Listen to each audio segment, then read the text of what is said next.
1, 2, 3, 4, 5, 6, 7, 8, 9, 10.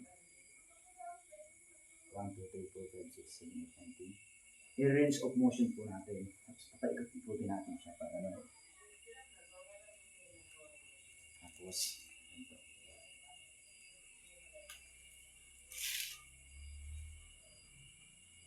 I-adjust din po natin siya para mabuhay yung dugo. Ayan. Okay na po yung massage. Sana may natutunan po kayo. Maraming salamat. God bless po.